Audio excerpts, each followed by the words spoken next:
तो फिर आज अपन आर्टिकल 23 से चालू करते हैं, देखते हैं कहाँ तक पहुँचते हैं। तो अपना नेक्स्ट रहेगा right against exploitation. Right against exploitation, इसमें दो आर्टिकल्स आते हैं अपने, 23 और 24। 23 क्या बात करता है? 23 के अगर अपन लैंग्वेज देखेंगे तो काफी सिमिलर है जो अपन एक और आर्टिकल पहले कर चुके हैं उससे। कोई बताएगा किसके जैसी है? देखो यहाँ पे देखो क्या बोलता है। Traffic in human beings and beggar and other similar forms of forced labor are prohibited, and any contravention of this provision shall be an offence punishable in accordance with the law। ऐसा ही similar sounding article अपन एक और देख चुके हैं। कोई मेरे को बताएगा क्या है, कौन सा? गुड। तो वो है आर्टिकल 17। उसमें भी सिमिलर बात करी गई है, प्रोहिबिट किया गया है और उसके कॉन्ट्रवेंशन को पनिशेबल विद लॉ कहा गया है। ठीक है, दूसरा दूसरा क्लॉज क्या कहता है? ये एक जनरल रूल हो गया, ये वाला एक जनरल रूल हो गया, उसकी एक एक्सेप्शन दे दी है अगली क्लॉज में। Nothing in this article shall prevent the state, state को कुछ नहीं रोकेगा इसके पहले आर्टिकल, इसके पहले वाले क्लॉज का, from imposing compulsory service for public purposes, and in imposing such service the state shall not make any discrimination. किस ग्राउंड पे? रिलीजन, रेस, कास्ट और क्लास, या फिर उनमें से कोई भी। ठीक है, ओनली ऑफ लिखा है मतलब सिर्फ इन ग्राउंड पे, किसी और ग्राउंड पे डिस्क्रिमिनेशन हो सकता है। तो क्या बात कर रहा है, पहले क्लॉज को देखते हैं। तो जो आर्टिकल 23 का क्लॉज 1 है वो सिर्फ स्टेट के अगेंस्ट नहीं है, वो प्राइवेट इंडिविजुअल्स के अगेंस्ट भी है। तो जो पहले क्लॉज का अपन को प्रोटेक्शन मिलता है वो स्टेट एंड अदर इंडिविजुअल्स के लिए भी है, प्राइवेट सिटीजन्स। तो कोई भी फोर्स्ड लेबर या फिर किसी तरह का अ, नहीं कर सकता ह्यूमन बींग्स के खिलाफ, ट्रैफिकिंग नहीं कर सकता। ये प्रोटेक्शन जो है सिटीजन्स और नॉन सिटीजन्स दोनों के लिए है, क्योंकि यहाँ पे पर्सन शब्द यूज हो रहा है। नॉन सिटीजन्स के लिए भी है, उनका भी कोई ट्रैफिकिंग नहीं करेगा। ठीक। यहाँ पे बॉन्डेड लेबर तुम लोगों ने सुना होगा। बॉन्डेड लेबर एक तरह का फोर्स्ड लेबर होता है, मतलब था, अब तो नहीं है क्योंकि प्रोहिबिट हो रहा है। इसको भी प्रोहिबिट किया गया है और इनकी सारी प्रैक्टिसेस को पनिशेबल बनाया गया है। ठीक है? तो अपन ने इस आर्टिकल में देखा कि इसको पनिशेबल बनाया, और अपन ने 17 में भी देखा था कि पनिशेबल होता है। तो इनको जो पार्लियामेंट के पास पावर आती है इन ऑफेंसेस को पनिशेबल प्रोसेस बताने की, वो आती है आर्टिकल 35 के क्लॉज ए सब क्लॉज 2 से। ठीक है, एक बार अपन इसको भी देख लेते हैं फट से।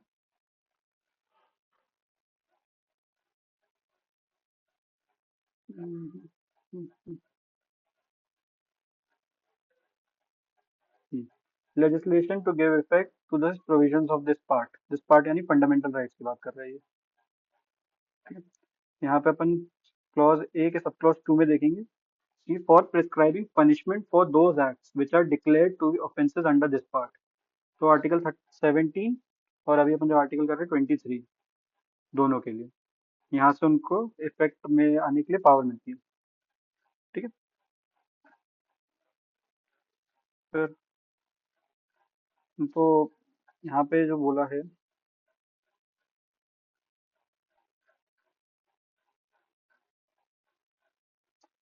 यार,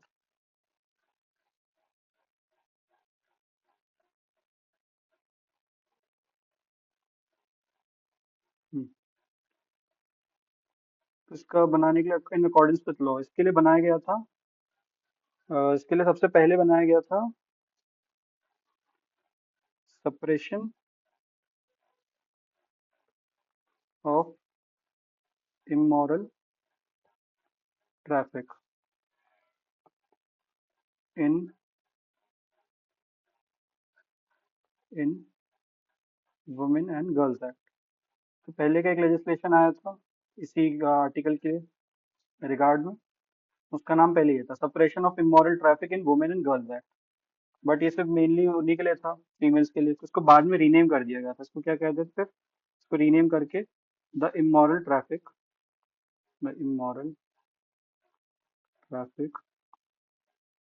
प्रिवेंशन एक्ट 1956 कर दिया जिसको आज बदल के। ठीक है। फिर अपन आते हैं कि जो आर्टिकल इस क्लॉज में जो टर्म्स यूज करें उनको थोड़ा देखते हैं। क्या बोला है? ट्रैफिक इन ह्यूमन बींग्स बोला है इसमें। Traffic in human beings, traffic in human beings अपन क्या समझते हैं कि बाइंग और selling of human beings as commodities. जो अपन नॉर्मल नेचुरल गुड्स जो करते हैं कमोडिटीज की तरह जो कमोडिटीज की तरह ह्यूमन बींग का buying and selling usually for immoral purposes, but इसमें ऐसा कोई डिस्टिंक्शन नहीं है कि आप किस पर्पस के लिए वो कर रहे हैं। ये हो जाता है ट्रैफिक इन ह्यूमन बींग्स का मतलब। फिर एक और टर्म यूज हुआ है, एक्सप्लिसिटली यूज हुआ है, वो है बेगार। बेगार और बेगर में फर्क होता है। यहाँ पे बेगर का वो नहीं बोल रहे हैं, यहाँ पे बेगार बेगार यूज हो रहा है। बेगार का मतलब क्या होता है कि एक तरह का फोर्स लेबर होता है, इसमें इनवॉलेंट्री वर्क करवाते हैं। इनवॉलेंट्री वर्क होता है विदाउट पेमेंट, तो एक तरह का फोर्स लेबर है। ठीक है। ये बेगर बेगर नहीं है, बेगार का यूज हुआ है अपने आर्टिकल में। ये समझ में आया? ये पहले क्लॉज का था सब। ठीक।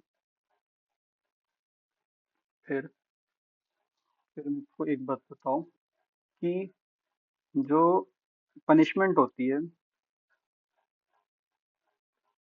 क्रिमिनल ऑफेंसेस में, जैसे तुम लोग को पता होगा रिग्रेस इम्प्रिजनमेंट का एक क्लॉज होता है अपने आईपीसी और अब अभी के बीएनएस में, तो उसमें भी तो फोर्स लेबर करवा रहे हैं।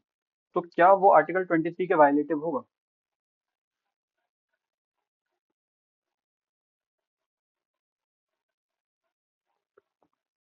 हम्म। सही है।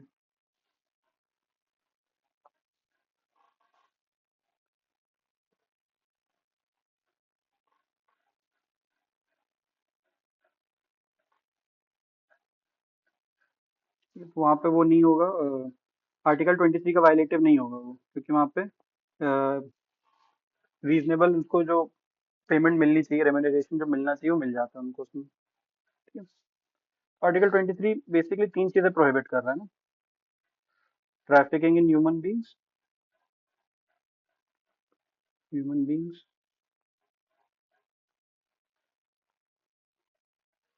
बेगार और अदर फोर्स लेबर, कोई भी।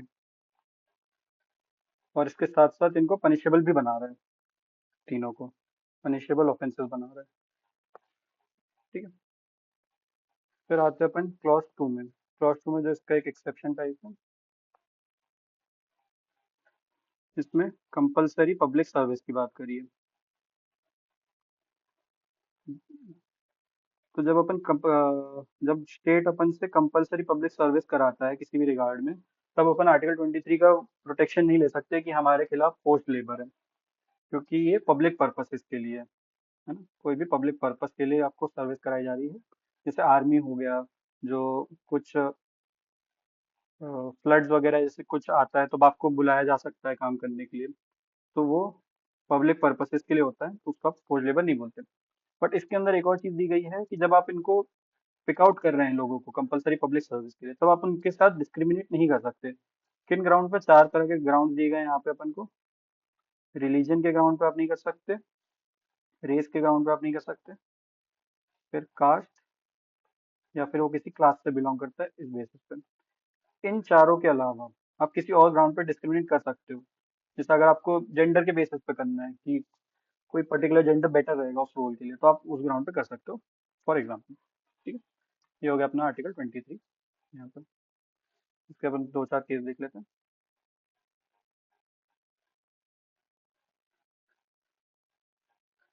ये वाले people's union for democratic rights versus union of India 1982 का केस।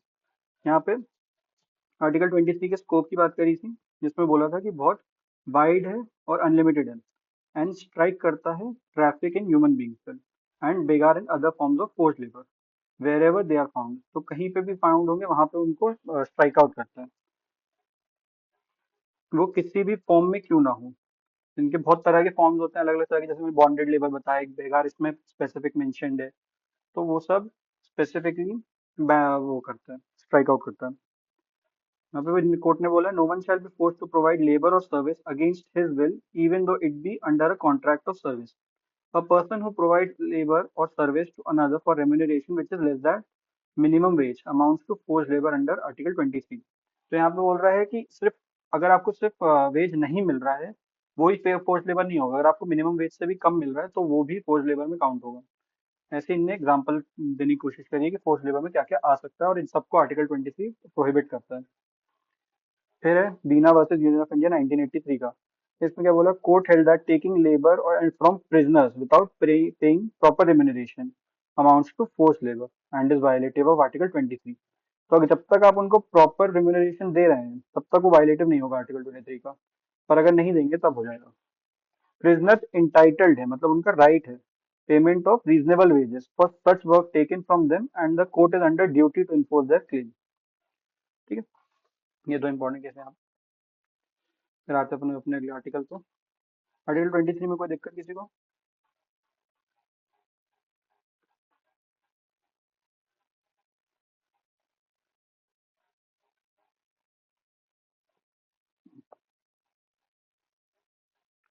फिर आर्टिकल 24 सिंपल है, no child below the age of 14 years shall be employed to work in any factory or mine or engaged in any other hazardous employment। यहाँ पे hazardous employment का जोर दिया गया। ठीक है, अपन ने एक और आर्टिकल देखा था जिसमें 14 ईयर्स और चिल्ड्रन का मेंशन था, तो बताया कौन सा आर्टिकल था वो?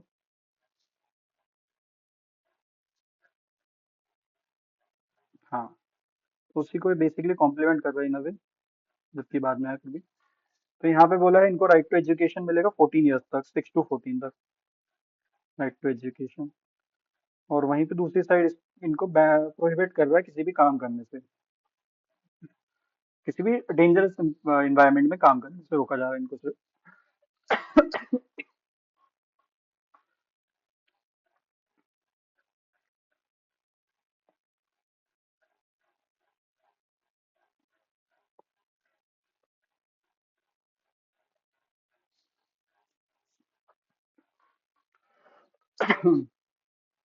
तो वहाँ पे हैजर्डस इन्वायरमेंट, किसी भी हैजर्डस इन्वायरमेंट में काम करने से प्रोहिबिशन है। इसका मतलब है कि जो नॉर्मल हार्मलेस होते हैं, जो इनोसेंट जॉब्स होते हैं, जैसे अपन ने देखा होगा वो रेस्टोरेंट्स में या फिर शॉप्स में वो काम करते हैं, वहां पे ये प्रोहिबिशन आर्टिकल 24 का नहीं लगता। ठीक है, क्योंकि वो इनोसेंट हार्मलेस जॉब्स हैं, वहां पे फाइन। ऐसे ही केस में भी बोल दिया था एक, MC Mehta versus state of Tamil Nadu में 1997 के केस में, कि जो below the age of 14 years होते हैं उनको एम्प्लॉय नहीं किया जा सकता किसी भी हैजर्डस इंडस्ट्री, माइन या अदर वर्क्स में।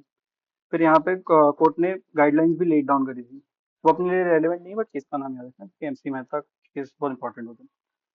यहाँ पे गाइडलाइंस दी गई थी ताकि उनका economic, social and humanitarian rights children के प्रोटेक्टेड रहें। ठीक है, इसमें तो कोई दिक्कत नहीं होनी चाहिए, तो अपन डायरेक्ट अगले पे आ जाते हैं। अरे यार, ये कहाँ से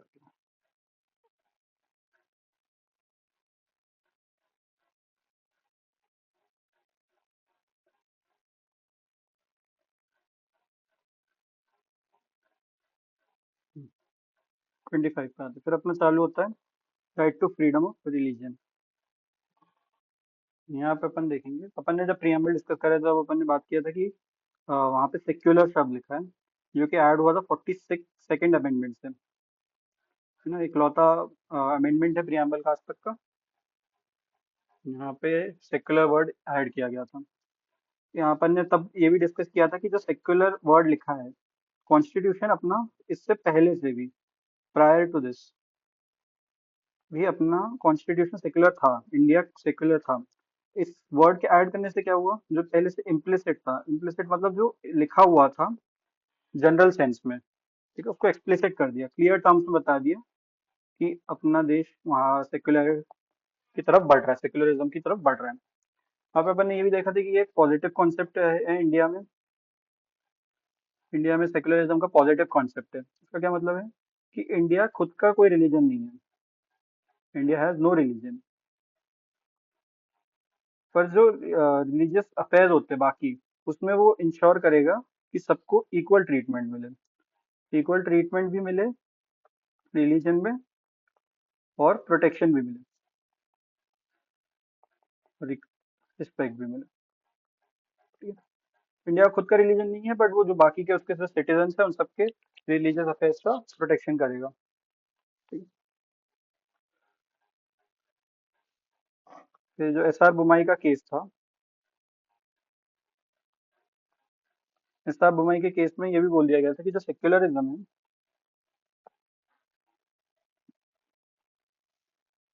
वो बेसिक फीचर है कॉन्स्टिट्यूशन का। मतलब आप इसको हटा नहीं सकते। और सारे रिलीजन को ही नहीं, रिलीजन के अंदर जो रिलीजियस डिनोमिनेशन होते हैं, मतलब एक रिलीजन के अंदर जो सब ग्रुप्स वगैरह होते हैं उन सबको भी इक्वली ट्रीट करना है। ठीक है। ये सब बेसिक्स अब अपन आते हैं थोड़ा आर्टिकल्स के अंदर। तो जो पहला आर्टिकल है 25, वो क्या कह रहा है? इसकी शुरुआत ही एक्सेप्शन से होती है। मतलब वो बता रहा है कि किसके सब्जेक्ट है ये आर्टिकल। पहले अपन जनरल रूल देखते हैं। क्या है? ऑल पर्सन्स, पर्सन्स यूज हो रहा है मतलब सिटीजन नॉन सिटीजन सबके लिए, are equally entitled to freedom of conscience and the right to freely profess practise and propagate religion, subject to. ये जनरल रूल है यहाँ पे सेकंड और थर्ड लाइन में। एक्सेप्शन क्या है, मतलब किस ग्राउंड पर उनको रिस्ट्रिक्ट किया जा सकता है? Public order, morality and health and other provisions of this part. This part मतलब थर्ड पार्ट। थर्ड पार्ट यानी फंडामेंटल राइट्स। इसका मतलब ये हुआ कि जो 25 में जो राइट दिया गया है वो बाकी जो फंडामेंटल राइट्स है उनके ऊपर नहीं जा सकता। बाकी के फंडामेंटल राइट्स इसको सुपरसीड करेंगे। ठीक है। यहाँ इन शब्दों को थोड़ा अपन देखते हैं। फ्रीडम कॉन्शियंस क्या होता है और बाकी क्या होता है। पहला वर्ड है अपना freedom of conscience.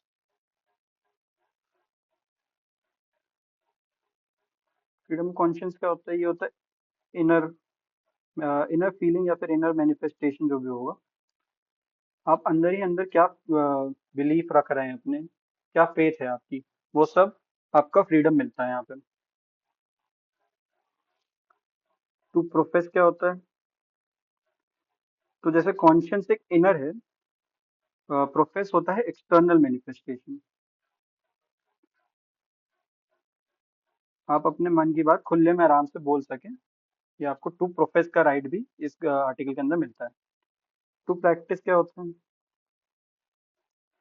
To practice होता है सारी रिचुअल्स जो भी होते हैं उनको करने का, फॉलो करने का।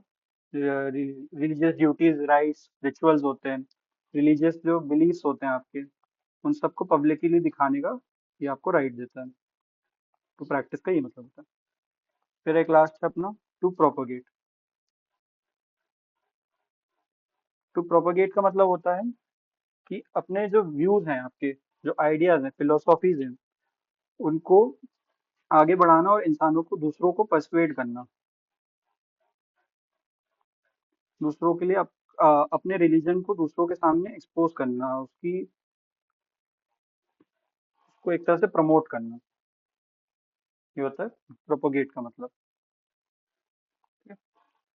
पर यहाँ पे आप दूसरों को बता रहे हैं, अपना फैला रहे हैं, और उनको अपने रिलीजन के बारे में सब बता रहे हैं, तो इसका ये मतलब नहीं होता कि आप किसी को, आपको ये राइट नहीं मिल रहा है इस शब्द से कि आप किसी को फोर्स कर सकें। यहाँ पे फोर्स या फिर कोerशन का एलिमेंट नहीं होना चाहिए। ठीक है। आपके पास राइट टू प्रोपोगेट है, बट आपके पास राइट टू कन्वर्ट नहीं है। राइट टू कन्वर्ट नहीं है, मतलब आप किसी को फोर्सफुली अपने रिलीजन में कन्वर्ट नहीं करवा सकते। ठीक है। सिर्फ प्रोपोगेशन का राइट मिल रहा है आपको।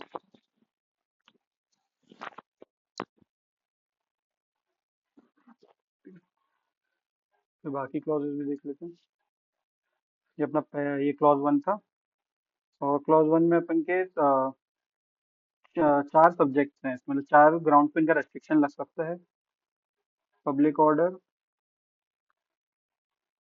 मोरालिटी, हेल्थ और other provisions of this part.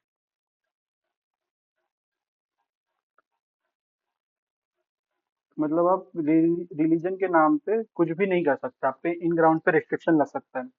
जैसे कुछ एग्जांपल्स इसके हो सकते हैं, सती प्रथा जो थी अपनी, सती प्रथा है, आप उसको रिलीजियस ग्राउंड पे नहीं बोल सकते क्योंकि वो हेल्थ के भी अगेंस्ट है, मॉरलिटी, पब्लिक ऑर्डर और अदर प्रोविजंस के तो है ही। फिर डाउरी हो गया, डाउरी एक ग्राउंड हो सकता है जिसको हटा सकते हैं, हटाए इस ग्राउंड पे। फिर ट्रिपल तलाक हो गया। ये सब कुछ एग्जांपल्स हो सकते हैं कि आप रिलीजन के नाम पे आप बच नहीं सकते इन ग्राउंड्स पे। ठीक है। फिर नेक्स्ट क्लॉज देखते हैं अपन। यहाँ पे ये रूल था, फिर उसका सेकंड क्लॉज में एक्सेप्शन दे दिए।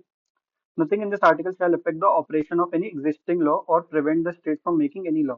Existing law मतलब post pre constitutional law, constitution से आने से पहले के जो लॉज थे वो, और आगे जो स्टेट बना सकेगा उनको कोई कुछ भी प्रिवेंट नहीं करेगा इस आर्टिकल में। क्या क्या करने के लिए? रेगुलेट या फिर restrict any economic, financial, political और other secular activity which may be associated with religious practice. तो बी क्या कह रहा है? Providing for social welfare and reform or throwing open of Hindu religious institutions of a public character to all classes and sections of Hindus. पहले B clause को देखें तो B clause directly बात ये कह रहा है कि जो कॉन्स्टिट्यूशन आने से पहले अनटचेबिलिटी का बहुत वो था। आर्टिकल अपन ने 18 में देखा था, सॉरी 17 में देखा था अनटचेबिलिटी का। तो उसी का एक मैनिफेस्टेशन है यहाँ पे एक तरह से, कि जो हिंदू के सारे रिलीजियस इंस्टीट्यूशन है उनको हर क्लासेस के लिए, हर कास्ट के लिए आपको ओपन करना पड़ेगा। वहाँ पे उनको फ्री एक्सेस मिलेगा अगर वो पब्लिक कैरेक्टर के हैं, मतलब पब्लिक एक्सेस के लिए हैं, तभी। ठीक है। और स्टेट को यहाँ पे पावर मिल रहा है वो सोशल वेलफेयर और सोशल रिफॉर्म्स के लिए लॉज बना सकते हैं, ताकि वो जो पिछड़े हुए वर्ग है उनको ऊपर लाया जा सके, उनका अपलिफ्टमेंट हो सके।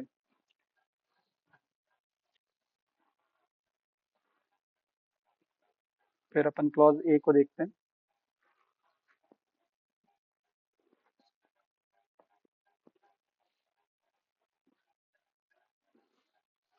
यहाँ पे रेगुलेट और रिस्ट्रिक्ट किया जा रहा है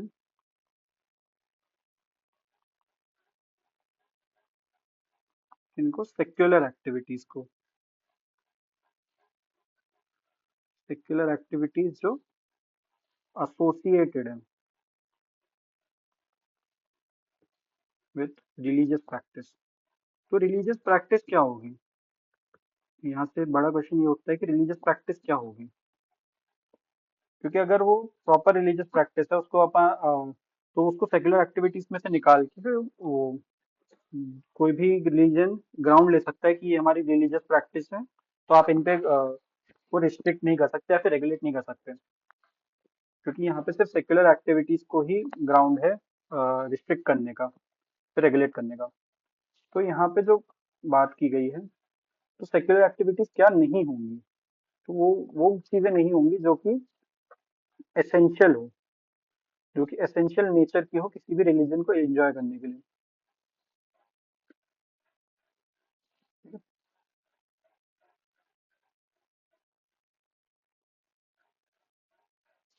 जो इनके अलावा जो भी चीजें होंगी एसेंस की नहीं है, तो उनको रेगुलेट किया जा सकता है बाय लॉ,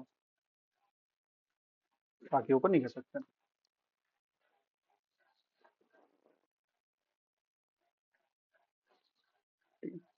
फिर दो एक्सप्लेनेशन है इसमें, सिंपल सिंपल एक्सप्लेनेशन है। एक वो बता दिया कि the wearing and caring of kirpans shall be deemed to be included in the profession of Sikh religion. यहाँ पे सिख रिलीजन के किरपान्स को अलाउ किया गया डायरेक्टली एक्सप्लेनेशन में। फिर सेकंड एक्सप्लेनेशन क्या कह रहा है, ये सब क्लॉज बी क्लॉज 2 के लिए, इस वाले के लिए। द रेफरेंस टू हिंदूज, यहाँ पे जो हिंदू शब्द का वर्ड यूज हुआ है यहाँ पे रिलीजियस इंस्टीट्यूशन खोलने के लिए, किन किन के लिए खोला जाएगा? तो वहाँ पे सिख, जैन और बुद्धिस्ट रिलीजन भी इंक्लूडेड होंगे इस हिंदू रिलीजियस टर्म में। और जहाँ पे हिंदू रिलीजियस इंस्टीट्यूशन का यूज हुआ है उनको भी सेम लैंग्वेज में माना जाएगा। तो जो सारे सिख, जैन और बुद्धिस्ट रिलीजन के इंस्टीट्यूशन है उनको उनको भी खोला जाएगा, बाकी बाकी तीनों के लिए। ठीक है, यहाँ तक किसी को कोई दिक्कत?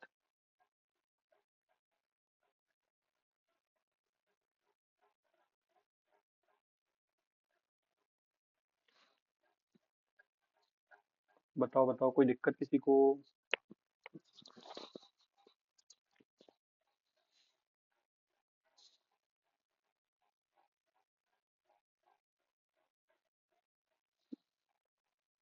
तो शायद सभी लोग। Hello hello. किसका किसका? क्लॉज टू का सब क्लॉज ए।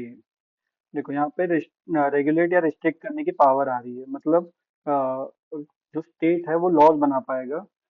क्या? किस चीज को रिस्ट्रिक्ट करने के लिए? इकोनॉमिक, फाइनेंशियल, या फिर पॉलिटिकल, या फिर अदर सेक्युलर एक्टिविटीज जो होंगी, जो कि रिलीजियस अफेयर्स प्रैक्टिसेस से रिलेटेड होंगी। इसका मतलब ये है कि जैसे मान लो, इकोनॉमिक के लिए एग्जांपल अपन ले सकते हैं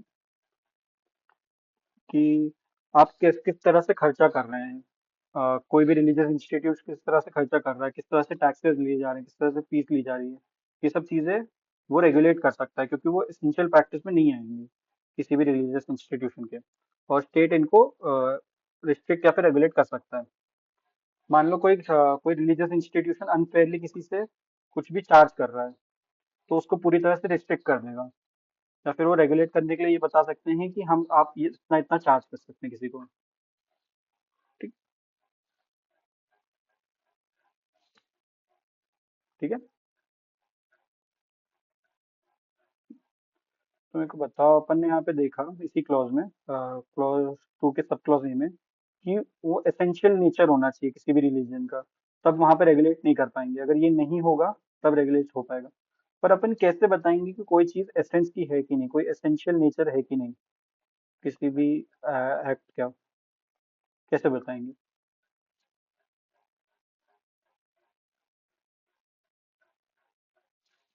बताओ। हम्म।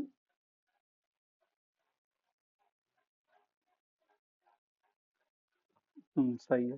तो इसका अपन हर केस में फैक्ट्स एंड सर्कमस्टांसेस पे डिपेंड करेगा, क्योंकि कुछ रिलीजन का कोई चीज उनका एसेंशियल हो सकता है जबकि दूसरे के लिए नहीं होगा। तो वो सब कुछ फैक्ट्स एंड सर्कमस्टांसेस पे डिपेंड करेगा।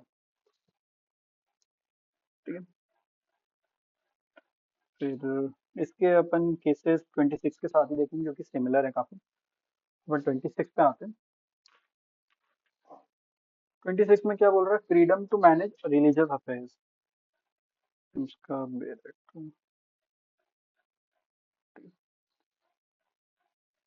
यहाँ पे क्या बोल रहा है? Every religious denomination or any section thereof shall have the right. यहाँ पे राइट दिए जा रहे हैं, क्या क्या? चार तरह के अलग अलग राइट दिए गए हैं। टू इस्टेब्लिश एंड भी ध्यान रखना, and maintain institutions for religious and charitable purposes, to manage its own affairs in matters of religion, to own and acquire movable and immovable property, and to administer such property in accordance with law। ठीक है, ये right they दिया। But ये भी subject to है, ये भी कोई भी राइट एब्सोल्यूट नहीं होता। ये राइट के किसके सब्जेक्ट हैं? पब्लिक ऑर्डर, मोरालिटी और हेल्थ के। इसमें से तीन ग्राउंड है, जबकि ऊपर चार थे। ठीक है। अपन थोड़ा वर्ड्स को पे ध्यान देते हैं थोड़ा सा। सबसे पहले वाला राइट है अपना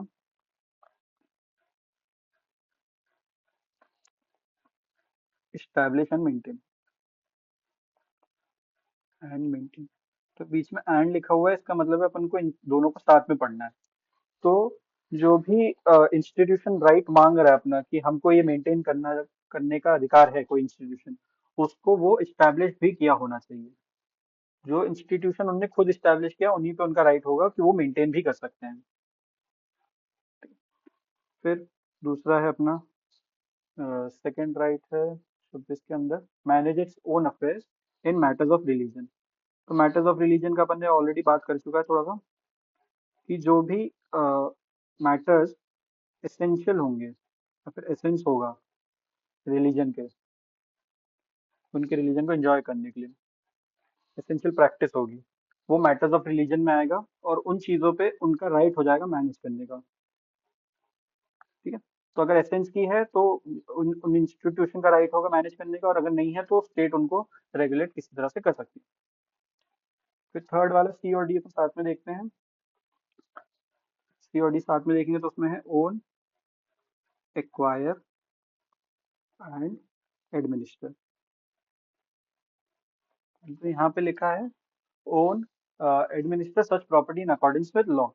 तो यहाँ पे जो जनरल प्रॉपर्टीज के लॉज लगते हैं, जनरल प्रॉपर्टी के जो हर कोई लॉ लगता है, उनके उनके सब्जेक्ट टू ये लोग ओन, एक्वायर और एडमिनिस्टर कर सकते हैं किसी भी प्रॉपर्टी को। ठीक है? तो जो अपन को तीन ग्राउंड्स ऊपर दिए हुए थे मेन हेडिंग में ही, वो था पब्लिक ऑर्डर, हेल्थ और मोरालिटी। ठीक है, इनके सब्जेक्ट तो है ही, बट ये जो तीन है ओन, एक्वायर एंड एडमिनिस्टर, ये जनरल प्रॉपर्टी लॉज से भी गवर्न होंगे, तो दोनों की लिमिटेशन इन पे लगेगी। ये समझ आया 26 का?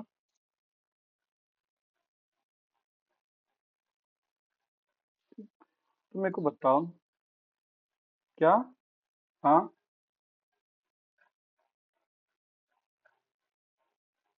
एजुकेशनल इंस्टीट्यूशन की तो यहाँ बात ही नहीं करी। अभी अपन 26 देख रहे हैं भाई।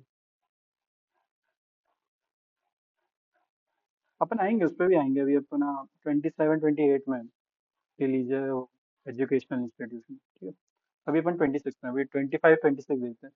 ये 26 में कोई दिक्कत है किसको तो बताओ।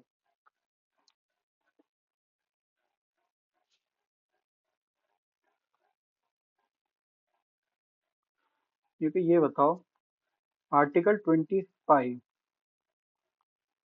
एंड 26 में क्या डिफरेंस है?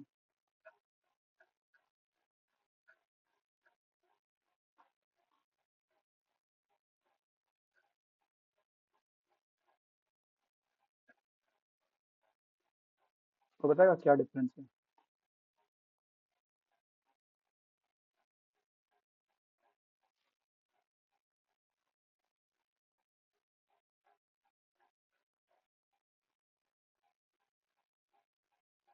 हम्म,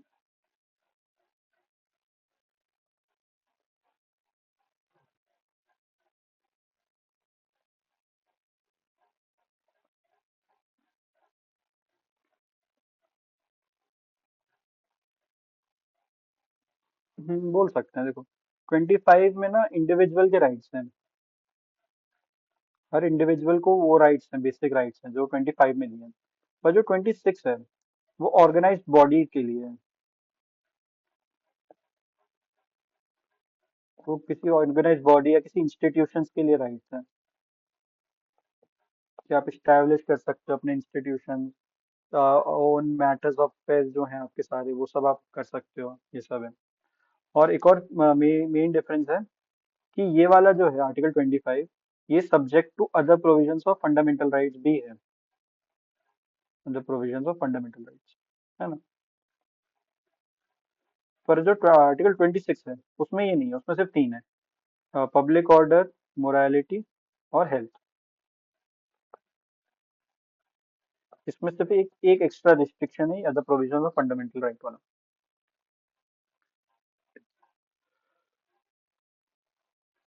फिर चल थोड़ा केसेस देख लेते हैं 25 और 26 के साथ में।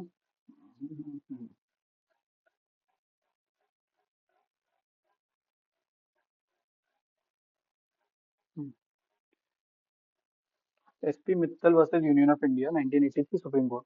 The Supreme Court held that the word religious denomination in Article 26 must take their color from the word religion, and therefore it must also satisfy three conditions। तीन कंडीशन दी गई है इसमें, अगर आपको रिलीजियस डोमिनेशन बनना है आर्टिकल 26 का protection चाहिए तो। It must be a collection of individuals, मतलब एक अकेला नहीं होगा, बॉडी ऑफ इंडिविजुअल्स होगी, who have a system of beliefs which they regard as conducive to the spiritual well-being, that is common faith। मतलब वो ग्रुप ऑफ पीपल हैं जिनका एक कॉमन फेथ है, वो उनकी एक कॉमन ऑर्गेनाइजेशन है और उनका एक अलग से खुद का नाम है, डिस्टिंक्टिव नेम होना चाहिए। ये तीन चीजें अगर आपने फुलफिल कर दी तो आप रिलीजियस डिनोमिनेशन में आ जाएंगे और आपको आर्टिकल 26 का राइट मिल जाएगा। फिर गुलाम कदर अहमद भाई Menon versus Surat municipal corporation 1998. The Gujarat High Court held that the right to religion guaranteed under Article 25 and 26 does not prohibit state को नहीं रोक रहा है from acquiring any place of worship for public purpose के लिए कोई भी property उनकी ले सकते हैं. while offer of while offer of prayer of worship or worship is a religious practice. तो प्रेयर करना रिलीजियस प्रैक्टिस है, सबको पता है. बट उसका हर लोकेशन पे करना नॉट एसेंशियल है. जगह डिसाइड करना और कहाँ प्रे करना आपकी एसेंशियल प्रैक्टिस में नहीं आता है, unless the place has a particular significance. जब तक उस प्लेस की कोई ज्यादा सिग्निफिकेंस नहीं है, आप वहाँ पे जरूरी नहीं कि आप वहाँ पे प्रेयर कर सकें, so as to form an essential or integral part thereof. ठीक है. फिर church of God full gospel in India versus welfare association. The Supreme Court held that no person can be allowed to create noise pollution or disturb the peace of others while exercising freedom. Religious prayers through loudspeakers are not an essential element of any religion. तो यहाँ पे दो example मिल गए अपन को कि क्या क्या essential elements नहीं होंगे किसी भी रिलीजियस प्रैक्टिस के लिए, तो उनको स्टेट रेगुलेट कर सकता है और उनको रोक सकता है. ठीक है. 2526 में किसी को कोई दिक्कत?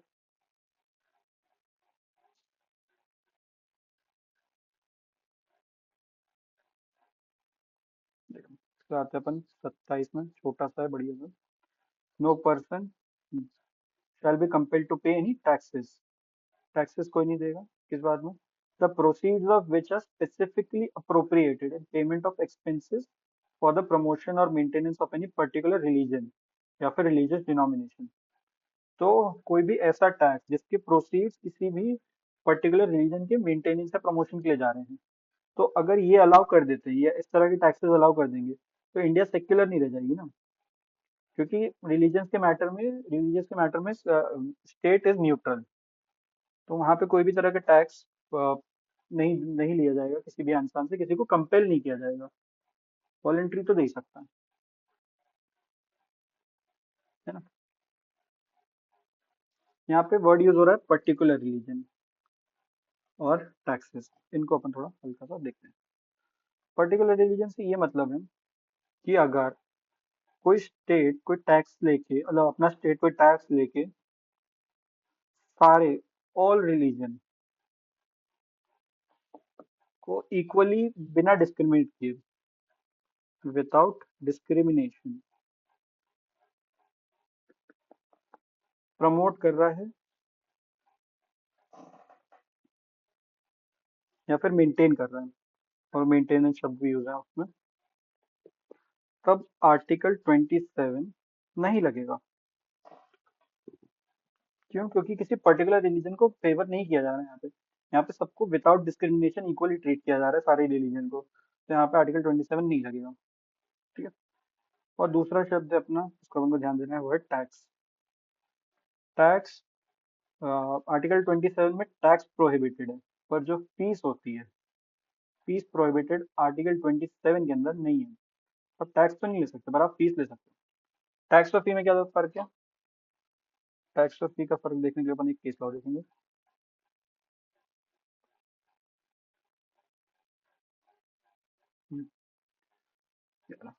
The Supreme Court held that tax is in the nature of a compulsory exaction of money by a public authority for public purpose.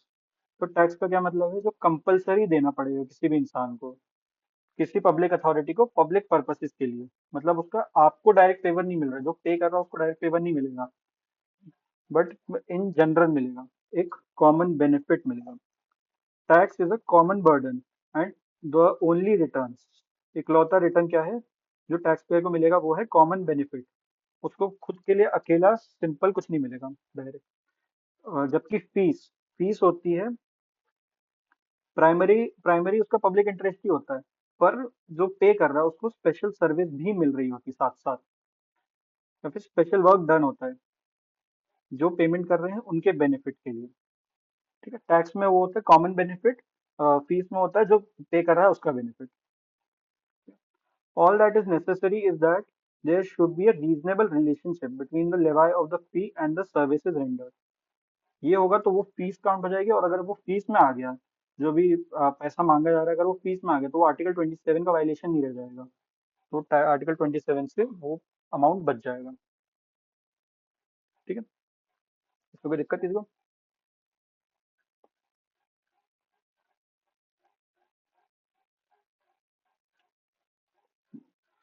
फिर आता है आर्टिकल 28 पे, freedom as to attendance at religious instruction और religious worship in certain educational institutions.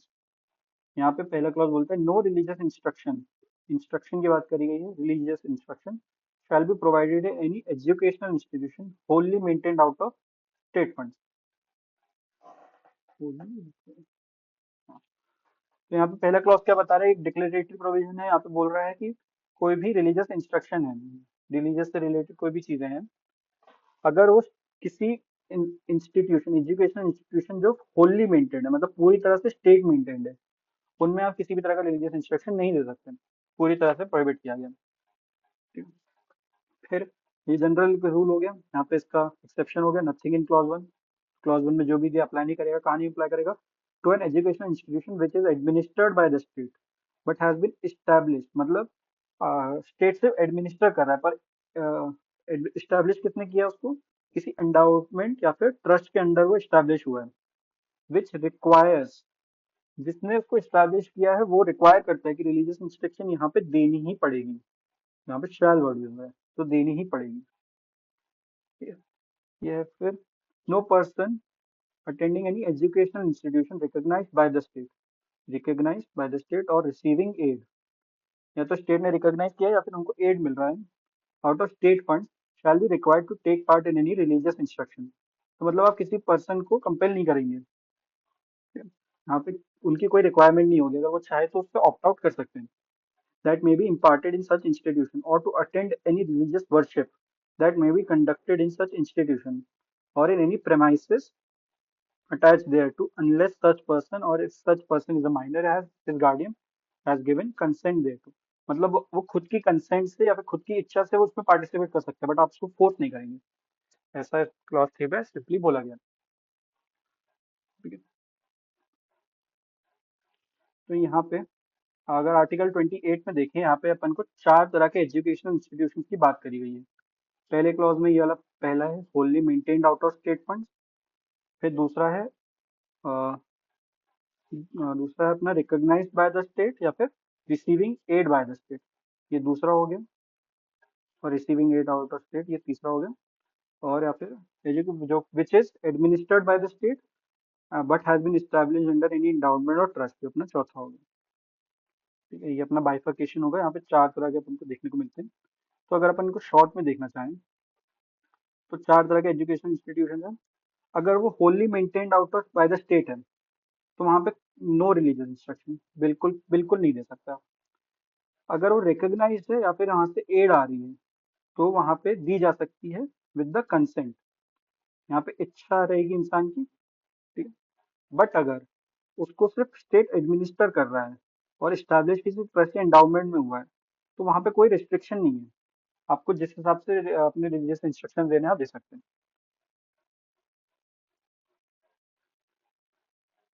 ठीक है, ये article 28 है।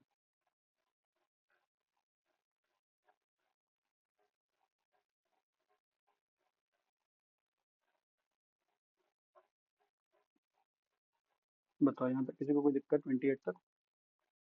फिर अपन केस करते हैं, तो केस कर लेते हैं।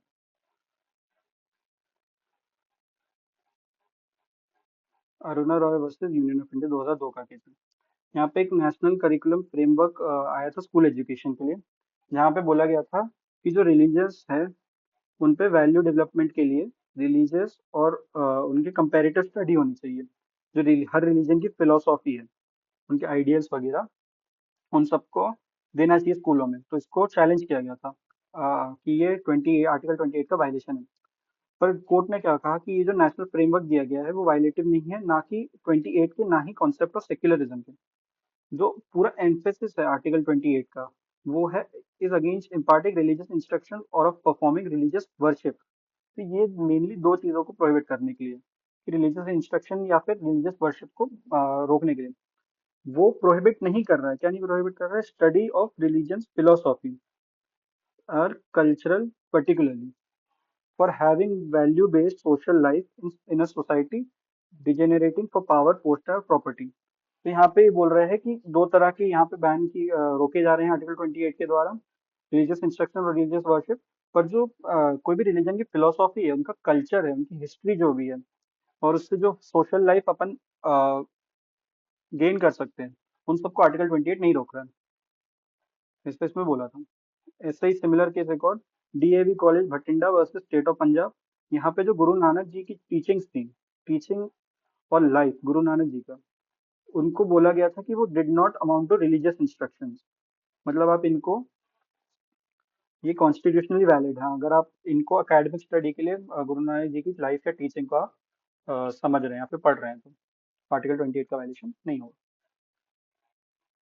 ठीक है, ये अपना 28 तक डन। यहाँ तक किसी को कोई डाउट तो बताओ, बाकी अपना आज के लिए इतना ही।